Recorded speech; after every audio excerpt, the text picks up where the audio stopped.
I'm a nurse by profession. Graduate po ako sa CEU. And then po, after ko po makagraduate, nag-work po ako sa hospital for 1 year. Sobrang nakakapagod po. Yung sobrang toxic po kasi yung mga pasyente po. At the same time po, yung babagan nga po ng sweldo. Kumbaga yung effort mo na magtrabaho doon, parang hindi talaga worth it. Gusto ko talagang makapunta sa ibang bansa, kaya rin ako nag-nursing. Napapagod lang ako, tapos po wala rin ako naiipon. Kung dito lang ako magtatrabaho, walang mangyayari sa future ko. Nung naka 1 year na po ako sa hospital, kumbaga parang na-realize ko na hindi ako para dito sa hospital. Hanggang nag-work ako, nag-apply po ako sa bangko. Kasi nga medyo mas mataas ang sweldo. Ang hirap-hirap magbilang ng perang hindi sa'yo. Milyon-milyon po araw-araw ang binibilang ko. Pero parang sabi ko, kailan kaya darating yung time na sariling kong pera naman yung binibilang ko. Sa araw-araw po na pagtatrabaho ko sa bangko, aga-aga ko pong gumigising and then late, sobrang late na po ako umuwi. Tapos wala pang 500 yung kinikita ko sa isang araw. Kumbaga talagang hindi po talaga siya worth it na pagtrabahuhan. Minsan, na-short din ako sa bangko. Siyempre, kailangan mong bayaran yun, di ba? Magkano na nga lang po yung sinasweldo ko sa bangko, tapos kakaltasan ka pa. Wala po talaga ako naiipon. As in, puro po nga po utang talaga. Kasi, yung pong kinikita ko na para sa kinsenas at katapusan, inuutang ko na po.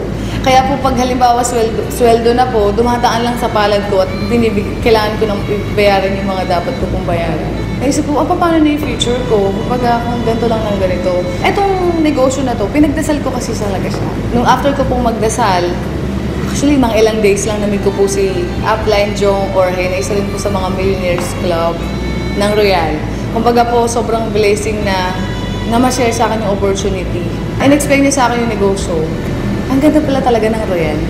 At the same time, yung products ng Royal napakaganda at sobrang dami ng produkto. Ang kumpanya very stable. As in, nung napakinggan ko yung negosyo ng Royal, yung pananaw ko sa buhay, sobrang nag-iba. Sabi ko, meron palang ganitong opportunity. Bakit ngayon ko lang nga talaga pinakinggan? Kasi sabi ko, meron namang opportunity sa Pilipinas, bakit kailangan ko pang pumunta ng ibang bansa? Actually, nung umpisa, sabi lang naman sa akin ni Jong, idadagdag ko lang sa ginagawa ko. Hanggang dumating yung time na ginagawa ko yung negosyo, yung kinita ko po sa Royal ng 1 week, katumbas na po ng 3 buwan sa bangko. Kaya sabi ko po, grabe talaga, parang kailangan ko na talaga i-full-time ang Royal. Kaya po noong April, nag-resign na po ako, so sineryoso ko po agad yung Royal. Na-realize ko na working hard is different from working smart. Kahit gaano ka kasipag, kahit gaano ka katsaga, kung magamaling sistema yung ginagawa mo, hindi ka yayaman.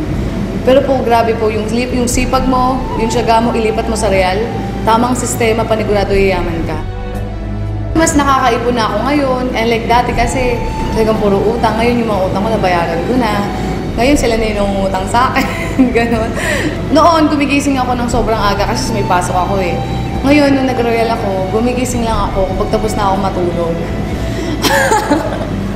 After 7 months lang, nakabili po ako ng brand new Ford Fiesta because of Royal Business Club. Kaya sobrang thankful po ako, buti na lang may Royal.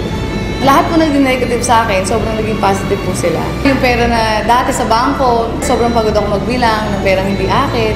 So nakakatawa dito sa Royal, sariling pera ko na yung binibilang ko.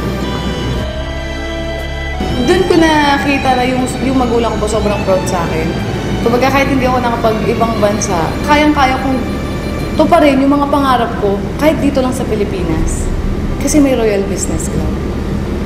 Tsaka dito nakakatulong ka sa mga tao eh. Yung ginagawa mo hindi lang para sa sarili mo, pero para din sa iba na may mga pangarap din. Kasi ako nakuha ko na yung pangarap ko. Pero yung mga kasamahan ko na naging part ng Royal, gusto ko rin silang matulungan na makuha rin nila yung mga pangarap nila. Ang sasabi ko lang lalo na sa mga kabataan, sa mga empleyado rin na tulad ko, syempre naging empleyado rin naman ako, na maging open-minded lang kayo. Buksan nyo lang yung puso at isipan ninyo. At the same time, dito hindi naman sinabing iwan mo yung ginagawa mo eh. Ang sabi lang naman ni Royal, idadagdag mo lang sa kung anong ginagawa mo. Kung wala kang dinadagdag sa ginagawa mo or binabago, hanggang dulo wala namang magbabago. Meron lang kasi akong binago, meron lang akong dinagdag, kaya may nagbago. Kumbaga yung mga pangarap ko, nakuha ko because of Royal Business Club. Buti na lang may Royal.